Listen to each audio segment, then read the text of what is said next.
Doom. Welcome back to another episode of the Good Vibrations Only podcast, brought to you by Same old, let us know. I'm so Contact us, excited boom, boom, boom. for the day that actually there are actual logos over here.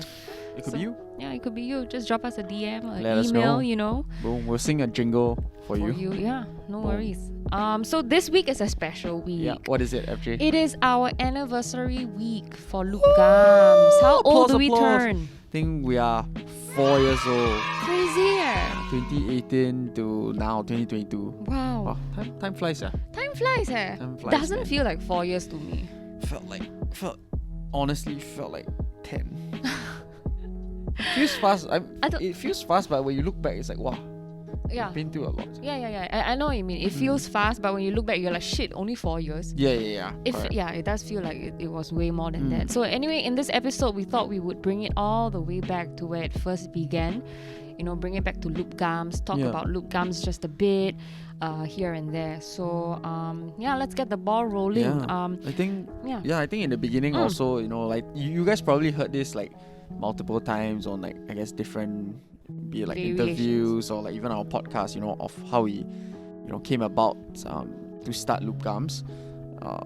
With our interest in vintage, and obviously last time we were very much into streetwear and stuff like that, taking a trip to Japan and whatnot. And I think, when we first started in like 2018, as much as we were also, our main focus, we really wanted to actually like put out to the audience really was obviously vintage items lah.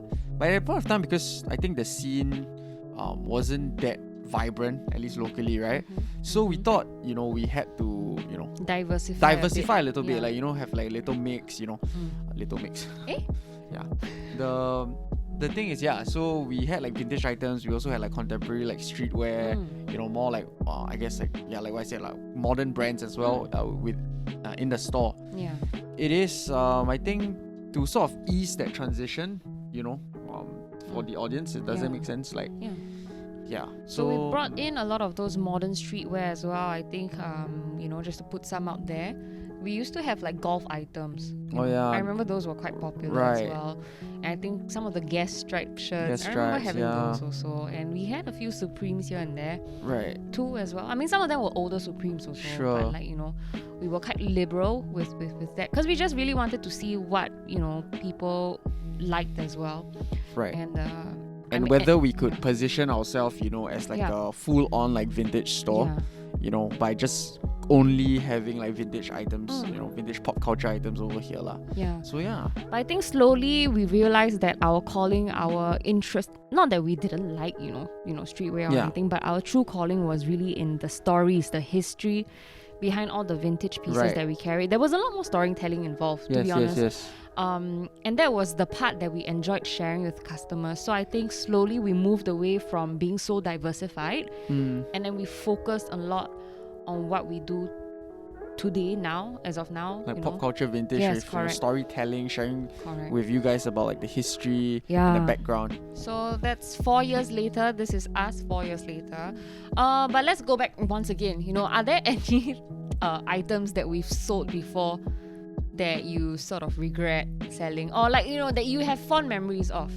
I'll start the ball rolling. The first thing that comes to my mind was that beautiful all leather 8-ball jacket that we had. I think it was hanging up there. Yeah, correct. Because it was very similar to the one that the character in Seinfeld wore. Paddy. Yes, Right. we'll put a picture over here. Yeah, I think we sold that on the first day of our opening. That was beautiful. It was all leather. Yeah, all leather, and the colors were rich, beautiful. Right. And if you actually read up like the history on like the leather 8-ball jacket, back in like New York, it actually caused a storm, and people were actually like mugged. Oh yeah. Like just for to get their hands on the it. jacket as well. So it was like quite dangerous piece lah, a controversial piece at that point of time. It was quite wild that we had it also. Yeah, it was really fun. nice. What else? The Evangelion's Death and Rebirth promo T-shirt. That one was one of the few T-shirts where we had a queue outside, right? Yeah, I think like not the back. I think like people who had like interest, like very specific interest in like anime and like obviously Eva stuff. That's also one of like the that one that got away. No, the one that got away from me. Wow. Doom 2099. Oh yeah. Ooh, that one was beautiful. The lightning on the back. It was a huge print. It wasn't small. That one's. Wow, that one we had a queue as well. That one was nice. And then really people were standing around the counter deciding if they should get it, letting each other try. But I think it eventually went to this one customer. Jared, you still have it, I know. If you please give it back to me. Yeah. So, that was there. What else? I think also, last time when we were still like, we had like contemporary like streetwear. I think we had it's like the Supreme Nike, Supreme Nike sneaker. And we sold it at a very good price. Very good price. Then I think that one also, I think our DMs were blowing up. Yeah. And then the next day also like people were waiting outside. Yeah. But I think through all these, at least like for the first year and a half, we were still like navigating as to whether we could go or whether we could become like a full-blown like vintage store. Because I think even now, like 4 years in, we feel like, at least for us again, we emphasize a lot on the stories and history. You guys come through, we tell you like the background, the story, we share with you guys. And even if you guys don't get anything, it's fine. Like we just want you guys to have like a different perspective of what vintage really is. It's not like we always say vintage is, at least at this point of time, people keep using it as a buzzword, faded black tea, vintage this, vintage, but when you ask people questions, what's the history behind these pieces, and then you realize like, not many can give you an answer and you can sell what you want for sure, but if it's not vintage, then don't call it vintage so I think that's also one thing. But I think over the course of 4 years, it's like people maybe like, I guess like locally brands sell themselves, right? Brands sell themselves, like especially like contemporary streetwear. You have like a name brand, celebrities wearing it, you're more inclined to get it.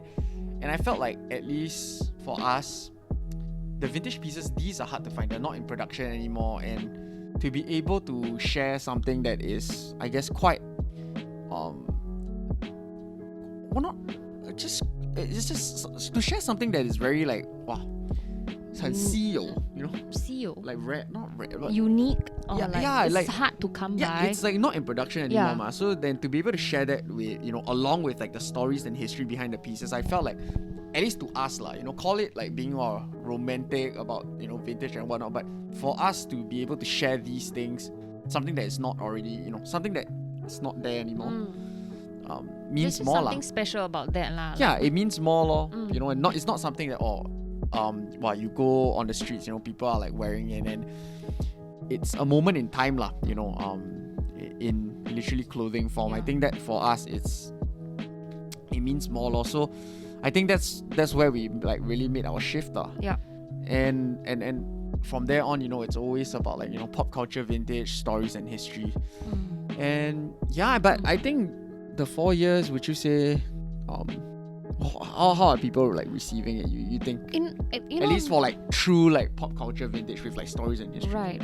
For me, like what I've observed, we are very lucky to have been here, for I mean, that obviously came with a lot of hard work and everything, but having been here 4 years with a physical store, you really do see the patterns of, the Singaporean audience. Like what you mentioned earlier, we sometimes say things like, a lot of audiences are brand-led, and I feel like I've seen that firsthand. Sometimes when we did have queues, I mean, earlier on in the days, in Loop Garms, where we would do previews the night before. Right. And then the queues that we had the next morning were always for things that were like trending at the moment. Like I mentioned earlier, I remember very clearly when we had the guest striped shirts and when we had a number of them as well. There were so many people. We had like vintage guest striped shirts. Yes, also, yeah. But regardless of whether it was vintage or whether it was like the newer But because ones, guest was trending at the point of time, even if you had the current ones, great. If you have the vintage ones, also great because like it sort of rode that wave. Correct. Also. So yeah, then the next day we will have people queuing outside, and I would just be like, oh, okay, so the name really does sell. And I remember very clearly, last time we used to have all these all over NASCAR t-shirts, right? Yeah. Those I would go crazy for because the print is amazing. It's like it's all over until the sleeve there, like the sleeves, and the pits, correct, and like it was like wrap around Dale Earnhardt's face, just right there over there. It was so beautiful, it's like a print you'll never get in modern t-shirts because it's just such a complex printing process to replicate now. Those were the things I would have gone crazy for, but I remember when we posted it out, some of our NASCARs moved so slowly as well because people couldn't really interest or couldn't it's really always grasp like that. At least maybe maybe only not only local audience lah, maybe like the like internationally, like the whole world, worldwide, right? Most people need to wait for somebody or someone famous to like wear something or to say that that's okay to be worn, and then the American Thunder shirts. Yeah, the one American with the lightning shirts. Yeah, dude, like I remember this was 2018. Was it 2018? 2019? Yeah, 2018. Early 2019 or maybe. Right, was it? I can't remember it, but it was one of those that we had a bunch of like American Thunder shirts lah. And at the point of time, we recall we had them in the store, right? And really not much like interest, like really no one cared lah, pretty much. I mean, people eventually bought them, but it wasn't like crazy. But then I know, like I think a few months later or a year later, like Travis Scott wore it for his like concerts, and then it went crazy. Like people were asking us, people were pulling up our old posts and say, hey, y'all still got the American Thunder shirts that y'all had before or not? And then we realized like like how at least like how much guidance the local audience needed lah to be able to get on something. So in this context, like vintage items, especially pop culture stuff, it's like when they see it, I think at least local audiences, they still think like, aesthetics. I mean, great, aesthetics do come first, but we really hope, at least for these past 4 years, we've been really trying to focus a lot more on what the pieces, where they're from, why they made, and so the history and story. So I think just going back to the question that you asked me, like what I observed about what people understand about vintage now, I still think, as much as we try our best to educate people, share what we know, there's still a lot of confusion out there. We see it firsthand. We still get so many new customers every single day, even having been here 4 years, right? And we still get questions like,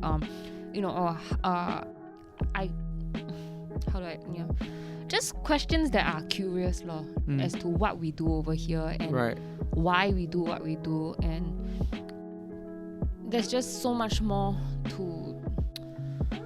to share lah. Even though we've been harping on it and going about it for 4 years now, there's still a lot of confusion as to what we do over here.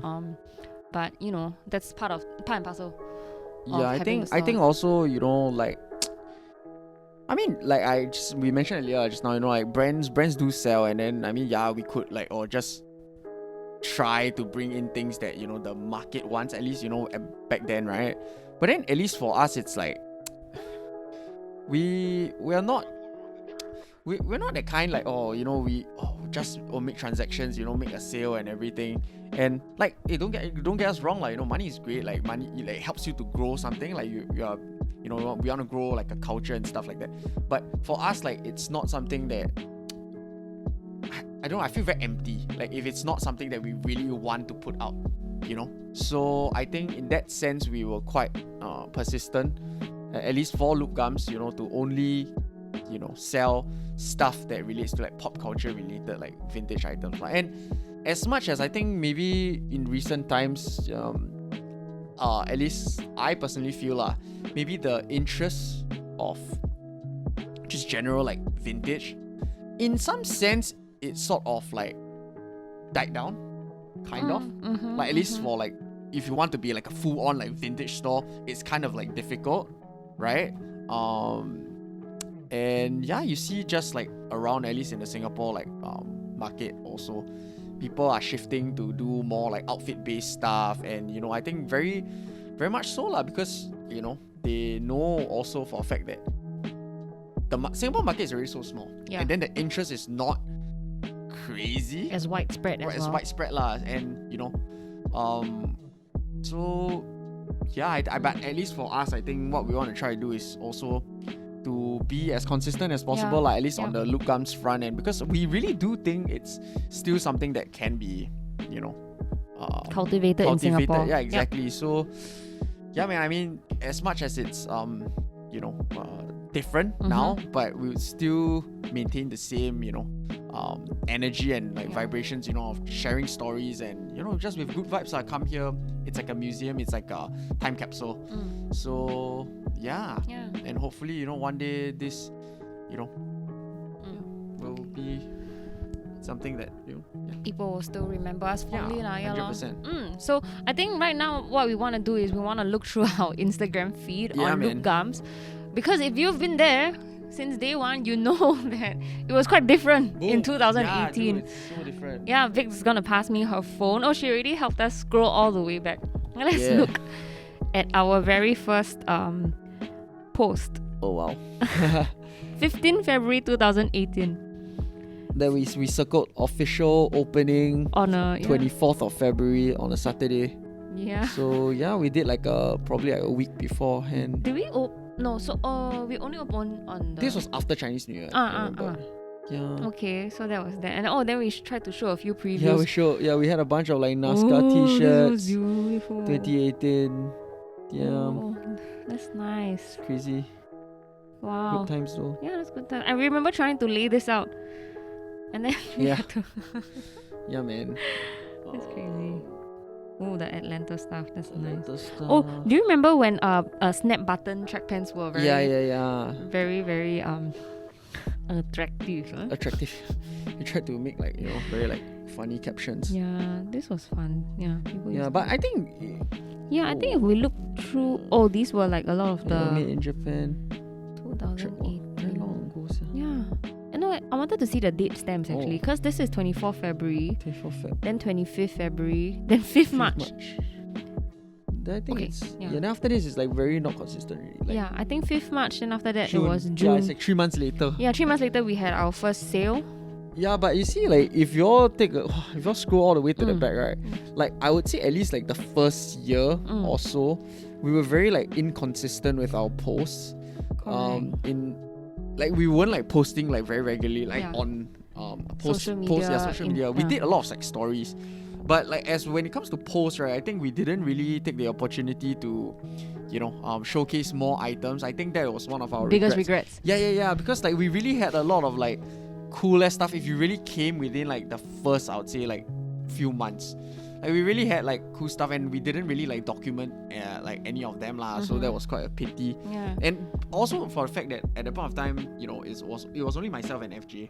So it was quite busy also like the first few months, and it really didn't occur to us like wow, we should really like put out stuff. And for the first year from February until December, we only had 3, 6, 9, 12, 13, 14 posts. 14 posts for in a year. In the span of like how like many months? 10 months. 10 months we only like and I think I share the same sentiment lah. Biggest regret is not really documenting what we really had in the store, even if it was just taking a simple photo on the floor and then just posting it. I think we were quite precious about how we did things also, and also because we really didn't have time. Do you remember like after work we would do those little previews for the next day, right? And that in itself could take like even half an hour to... Yeah, man, we laid out everything on the ground, and then we play the music in the background, and then we would just like showcase all the items. And if you remember, it was fun, maybe we can put a sample of that. But that was fun because people could really see like what to expect. But then it took out too much time, we were only 2 people at that point of time. And then I think I like this one also. Okay, we designed the store with Sims. Oh, this was the first year anniversary. Yeah, we designed. We showcased. We explained it in the post lah. But like the first time when we wanted to when we renovated the space, right, before opening, you remember how much it was to do? I think it was $3,000. I can't remember like just to do a 3D design like design layout of our store. And then FJ was like, let's just do it on Sims lah. Yeah, I mean, just need to get the idea across, right? And then we showed our contractor, and he was like, "Oh wow, what program is this?" And FJ told her it was Sims, and then he was like, "Oh wow." Okay, then he was like, "Yeah, okay, I get it." Get the idea. Yeah. You know, that's it, lor. So all we needed for him was to get the idea. He didn't have to follow it completely, lah. But yeah, but I mean, it turned out well. I mean, you can see like the screenshots. Yeah, more or less looks the same also. Yeah, and after that, we from like 2019, we started to make a more effort lah into really like posting up items, and I think we started to take photos with like relation to like the tees and stuff like that. Like the background would sort of more or less tie in with the shirt itself. Yeah, with like the outside, with like the scenario based photos lah. Yeah, that was fun. That was fun. Yeah. Oh, this is beautiful. Yeah, I went to City Square to Toys R Us to take this. Yeah, if you notice, the background of this is the so Star right now Wars, for those who are just listening to the podcast, if you don't have any visual, we're just looking through our Instagram and just commenting on some of the old posts. So I think if you want to have a better reference, watch the video as well. Check out the YouTube video, man. So that you can see and have a reference as to what we're looking at. So, this Playboy shirt was so nice. It went to a half German model. Oh, really? You remember? It's wonderful. Yeah, so and then you can see our shelf. It was a lot more empty last time. Yeah, oh my gosh. And we still have the in and out. Yeah, I think in the beginning we used to sell bags on the shelves also. Oh yes, we had a lot of bags also. That was funny. So I think we kept that whole like scenario based stuff up. Basket case. Yeah. That's quite funny. Yeah, and with like funny captions and stuff like that. I think it was fun lah. And at the end, I felt like we wanted to do like more stuff, and then we sort of switch up how we did our photos and layouts. Yeah, there was I think this was a turning point. We sort of did like background. Oh yeah, we did like backgrounds. Yeah. Oh my gosh, the Pawn Star one. Yeah, I love it. There was one Pawn Star one where you masturbation is not a crime. Yeah. You came up with a clever idea. I turn off all the lights. I think we can like find it somewhere lah. Yeah, and then he put I turn tissue. off all the lights, then I put like the tissue, and then the only light that you have is like from the laptop. It's a very nice like scene lah. So like we really put in a lot of effort lah. I think with our posts and stuff like that. I remember got one comment on that post. He was like, just 5 tissues only. Oh no, wow, 3 times not bad or something like wow. Yeah. So it was cool lah. Yeah, that was fun. But like I said, at the end of the day, we really wanted to. We kept it up for quite a long time. We really did. I think I thought this was very smart. Do you remember? Yeah, because the poster itself was. This is I thought that. The Sleepless in Seattle. We had this. Tom Hanks, man. Yeah, and then we did like a half, like the shadow was falling on half of the shirt, and then it was like a reference to the movie official poster, which was that was beautiful. So this one also the MC Asher one. Whoa. Yeah, so I think. Yeah, it was fun lah, and I think we kept that up for very long lah, to be fair, and at the end of the day, we wanted to, this is cute. Really Din? Oh, that Aminé song, right? Oh, Really Din? Oh, yeah. And then, at the end of the day, we wanted to do more stuff, so we decided to move into a more efficient way of, I guess, posting items. I think it started after Circuit Breaker. Yeah, and I think while it was leading up to Circuit Breaker, I mean, we couldn't have known that COVID was coming, right? Yeah. But I think there was also the monsoon season. Oh, yeah. Really it kept raining, and stuff like that. Yeah, you want to take outside, like sunlight is the best, for your photos and everything, but it was just impossible if everywhere was wet. Yeah, it was fun lah. Oh, this was so cute, Slinky. Yeah. It's really cool. Oh, I really like this one. Sing Sing. Oh. Chris Angel. It's like one of the funniest ones. Yeah, and then we posted a video of it. Corresponding video. Ridiculous, Chris Angel. Love it. So I think that is really what we really tried to portray in the beginning, at least with the post also, we tried to link it back to the stories, that the shirt is actually trying to convey also. And sometimes we did it in a really subtle way. So really, if you got it, then you would feel like, oh my god, that was so smart. Yeah, like oh shit. So cool. And the Sandman one, I don't know. Can you find the Sandman one? Wing. The Sandman one was beautiful. I think. The Sandman was beautiful. Wing. Yeah. That was nice. Oh, yeah. Let's just see when you can see a very obvious like a big shift. I think it will go on for quite a while. Also. Yeah, I think we really did a really good job, like really keeping it up. Because we consistently did this every single day. I think it was at least like three or four times a day. To be honest. Correct. And we were posting like 3 times a day at the point of time. And we would sometimes, weave in jokes into our captions as well. So try to make it accessible for everybody, So that was one of the memorable stuff. But I feel like at the end of the day, the 4 years really, at least for us here at Loop Garms, and obviously now also Stakeout, right? Like the opportunity to like meet you guys, like new people or old friends, old customers. For y'all to keep coming back, and even if it's not to like grab something, but just to say hi, to chat with us, talk to us, dude. I always tell like FJ also, we're saying like we would have never met like any of you guys if it weren't for the store itself. Yeah, dude, like man, and really, really very, very thankful and grateful for the chance to be able to have so many like connections and relationships with all of y'all. So yeah, man, it was a long journey, it's a long journey, and we're still carrying on. And obviously now that we are no longer a team of 2, we're a team of 5, right now with Victoria, Elmas, Asri, and shout outs to Sing Sing as well. And it's been really fun, and I think for us at the bottom line, as much as we are about like stories and vintage and making outfits, styling based at Stakeout. At the end of the day, we really just like truthfully, I mean, if you've come through, you really know it's really all about the connections and the vibes that we all share, especially like the good ones, obviously the good vibes. That's something that we really cherish, and we could be selling pancakes, we could be selling fruits. I think the vibe will always be the same it's just that clothing is something that we're really passionate about and I think for the future of what we are trying to do with Loop Garms and Stakeout, I just hope that for all y'all out there, supporting us and, always rooting for us, coming through, supporting us as well. Hope y'all can witness our growth as well. And yeah, I mean, we're definitely gonna try to, as a team, do more. And hope you guys will stay tuned. Stay tuned, to find out, what we're up to and what we are trying to, achieve. And yeah.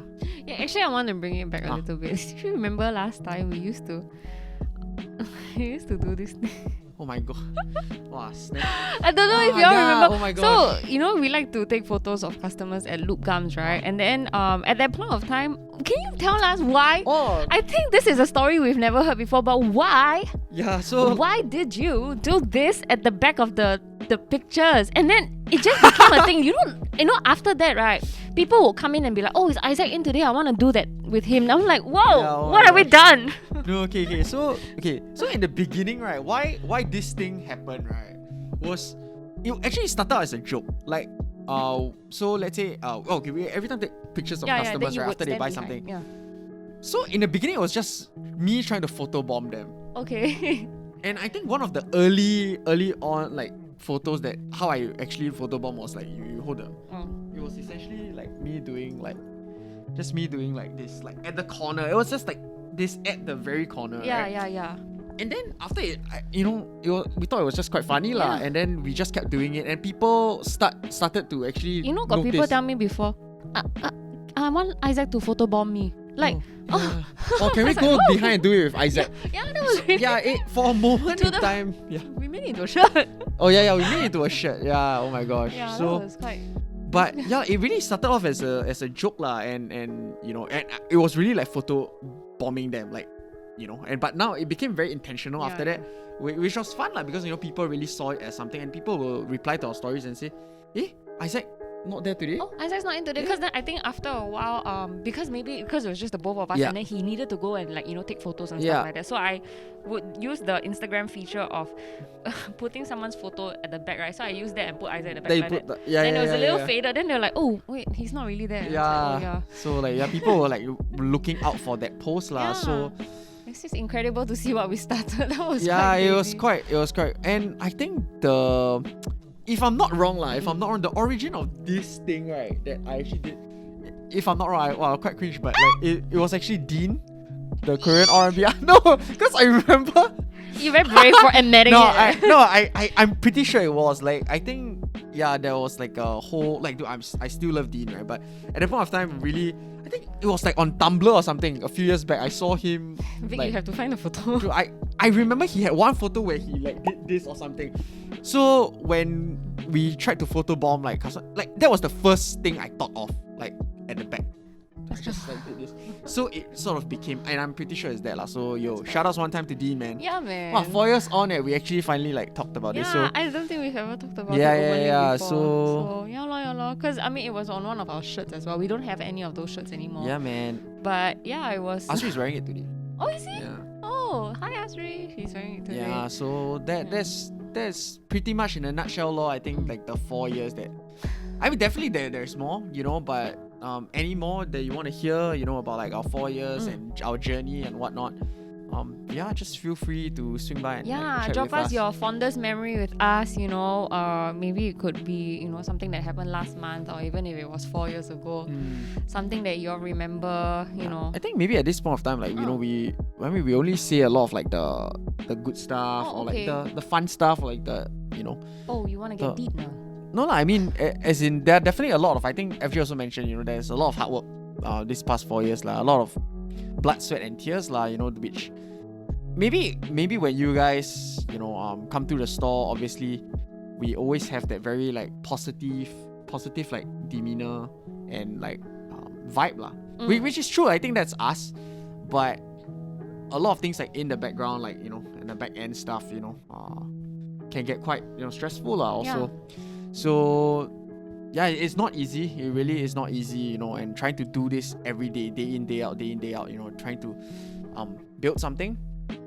We are enjoying it, don't get us wrong, but it's definitely not easy, lor. So we're still learning to, deal with those, lor. Yeah, lor.